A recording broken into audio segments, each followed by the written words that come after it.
दोस्तों, भारत के अंतिम हिंदू सम्राट पृथ्वीराज चौहान तृतीय, जिनका की अजमेर की तारागढ़ पहाड़ी पर स्मारक बना हुआ है, के देहांत के साथ शब्द भेड़ी बाण का जिक्र आवश्यक रूप से आता है।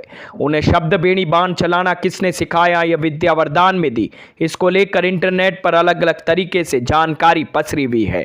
हालांकि इसके पुख्ता ऐतिहासिक प्रमाण को लेकर सभी जानकार मौन है, मगर किसी न किसी के हवाले से ये बताते हैं उन्हें यह विद्या अश्वत्थामा ने दी। ज्ञातव्य है कि अश्वत्थामा के बारे में मान्यता है कि वे काल, क्रोध, यम व भगवान शंकर के सम्मिलित अंश अवतार थे और 8 चिरंजीवियों में से एक थे। वे गुरु द्रोणाचार्य के पुत्र थे। द्वापर युग में जब कौरव व पांडवों में युद्ध होता है, तब उन्होंने कौरवों का साथ दिया था। अश्वत्थामा अत्यंत शूरवीर एवं प्रचंड क्रोधी स्वभाव के योद्धा थे।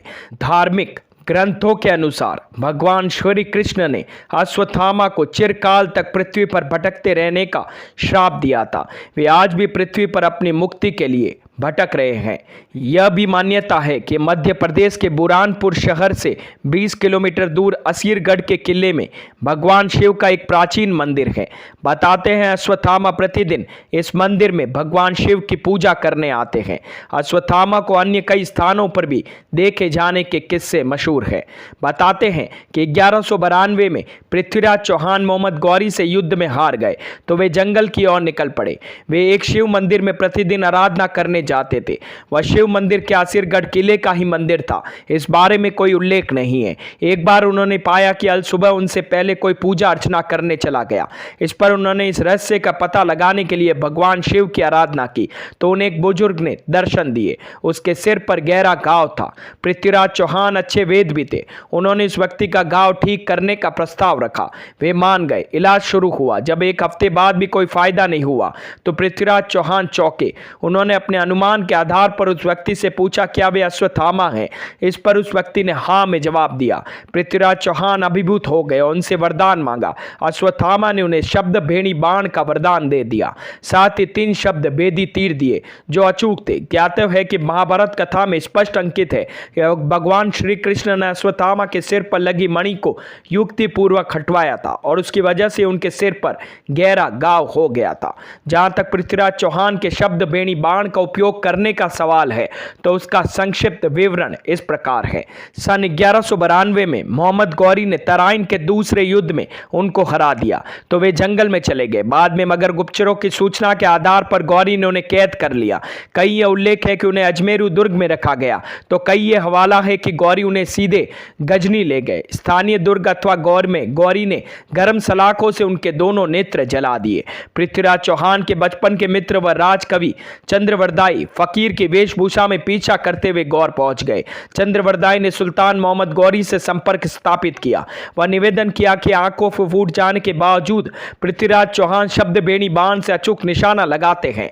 जिस अजूबे को सुल्तान को देखना चाहिए। गौरी ऐसी कला देखने को राजी हो गए। एक ऊंचे मंच पर बैठकर मोहम्मद गौरी ने पृथ्वीराज चौहान को तीरंदाजी से लक्ष्य पर संधान करने का आदेश दे दिया। जैसे ही गौरी के सैनिक ने घंटा बजाया, कवि चंद्रवरदाई ने यह दोहा पड़ा, 4 बास 24 गज अंगुल अष्ट प्रमाण, ता ऊपर सुल्तान है मत चूके चौहान।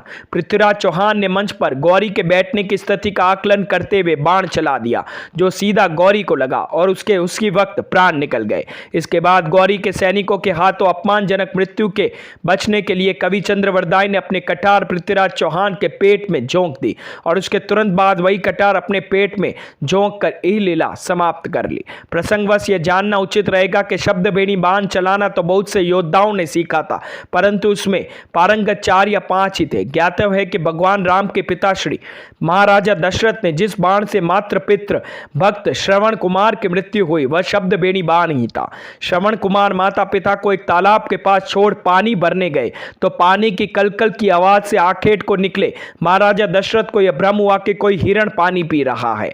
उन्होंने शब्द भेड़ी बाण चला दिया। इस पर श्रवण कुमार के माता पिता ने दशरथ को शाप दे दिया कि वे भी अपने अंतिम समय में पुत्र का वियोग सहन करेंगे और दोनों ने प्राण त्याग दिए। इसी प्रकार महाराज पांडु भी शब्द बेणी बाण की विद्या में अच्छी तरीके से परिपूर्ण थे। एक दिन राजा पांडु अपनी दोनों पत्नियां कुंती और माद्री के साथ तपस्या के लिए ऋषि कण्व के आश्रम में चले गए। एक दिन माद्री के हट करने पर पांडु आखेट करने गए। कई ये उल्लेख है कि सिंह की गर्जना सुनकर उन्हें शब्द बेणी बाण चलाया, तो कई ये जिक्र है कि उन्हें एक मृग की छाया दिखाई दी जिस पर उन्होंने शब्द बेणी बाण चला दिया। बाण लगते ही ऋषि कण्व प्रकट हो गए जो अपनी पत्नी के साथ रह रहे थे। उन्होंने पांडु को श्राप दे दिया, जब भी वे अपनी पत्नी के साथ रहेंगे तो उनकी मृत्यु हो जाएगी। एक दिन माद्री एक झरने के किनारे नहा रही थी। उसको इस रूप में देखकर पांडु विचलित हो गए और माद्री के साथ में रहने लग गए। ऐसा करते ही कण्व ऋषि के श्राप की वजह से उनकी वही मृत्यु हो गई। उनके वियोग से माद्री ने भी वहीं प्राण त्याग दिए। इसी प्रकार महाभारत के महत्वपूर्ण पात्र कर्ण, जिन्होंने दुर्योधन की मित्रता के चलते कौरवों को साथ दिया था, उनको भी शब्द बेणी बाण की विद्या हासिल थी। एक कथा के अनुसार उन्होंने एक बार केवल आवाज के आधार पर गाय के बछड़े को मार दिया था। इसी प्रकार द्रोणाचार्य को अपना गुरु मानकर तीरंदाजी सीखने वाले एकलव्य के बारे में भी एक कथा है। उन्होंने भी शब्द बेणी बाण से एक कुत्ते को मार डाला था। जानकारी यह भी है कि शब्द बेणी बाण की विद्या भीम ने अर्जुन को दे दी थी। विशेष बात यह है कि अन्य योद्धाओं ने शब्द की ध्वनि के आधार पर शब्द बेणी बाण चलाया, जबकि पृथ्वीराज चौहान ने शब्दों को सुनकर उनके अर्थ के आधार पर अनुमान लगाकर शब्द बेणी बाण चलाया, जो कदाचित कहीं अधिक कठिन था। तो दोस्तों, कैसी लगी मेरी ये जानकारी? अगर मेरी ये वीडियोस आप लोगों को पसंद आते हैं तो प्लीज लाइक, शेयर, सब्सक्राइब करना ना भूले और हाँ, कमेंट करना भी ना भूले। धन्यवाद।